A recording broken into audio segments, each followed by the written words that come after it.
Hello friends, আমি মায়াপুরের second part নিয়ে চলে এসেছি। তোমরা যারা যারা পার্ট 1 দেখোনি আমার চ্যানেলে গিয়ে পার্ট 1টা দেখে আসতে পারো। আই থিঙ্ক তোমাদের সবার খুব ভালো লাগবে। সরি ফর দ্যাট, আমার এই ব্লগটা ছাড়তে অনেকটাই দেরি হয়ে গেছে বিকজ আমার হাতে কিছু কাজ ছিল, প্লাস এডিটিং, ওই সবটা সামলাতে দেরিটা হয়ে গেল। তো পার্ট 1-এর শেষের দিকে আমি বলেইছিলাম যে আমরা তাড়াতাড়ি রুমে চলে যাব, অ্যান্ড দেন আমরা তাড়াতাড়ি চলে যাই রুমে। অ্যান্ড এখন বাজে হচ্ছে 4:30, আর আমরা রেডি হয়ে আমাদের বিকেলবেলা বেরিয়ে পড়েছি। আর বিকেল হতেই না হতেই আমরা যখন বেরোই তখন দেখি আকাশ পুরো মেঘলা হয়ে এসছে। আর আমরা ভাবি যে এক্ষুনি বৃষ্টি হবে আর আমাদের ঘোরাটা পুরো বরবাদ হয়ে যাবে, কিন্তু না, কোনো রকম বৃষ্টি হয়নি।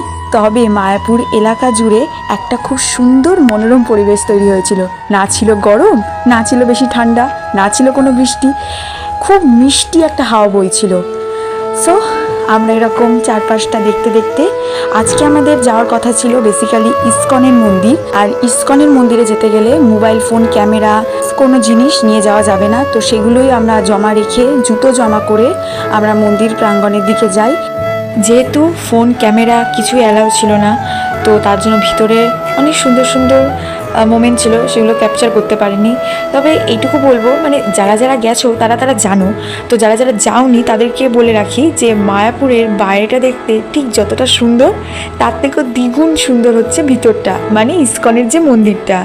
ওখানে বিকেল 6টা নাগাদ থেকে, 6টা কিংবা 6:30 থেকে আরতি শুরু হয়, এবং সেই আরতির যে পুরো মোমেন্টটা চলে প্রায় 8টা অবধি চলে। সেই মুহূর্তটা উপভোগ করার জন্য হাজারো মানুষ অধীর আগ্রহে বসে থাকে।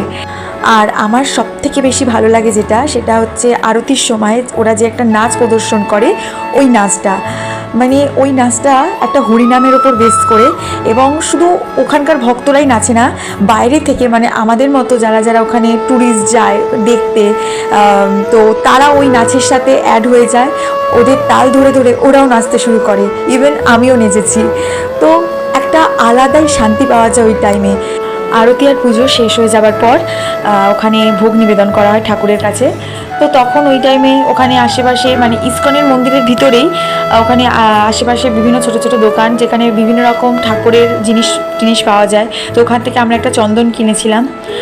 তো সব কিছু শেষ করে ভগবানকে প্রণাম জানিয়ে আমরা ওখান থেকে বেরোই। আর তখন বাজে ঘড়িতে প্রায় 9:30 মতো বাজে, কিন্তু ওখানকার পরিবেশ এখনও জমজমাটি রয়েছে।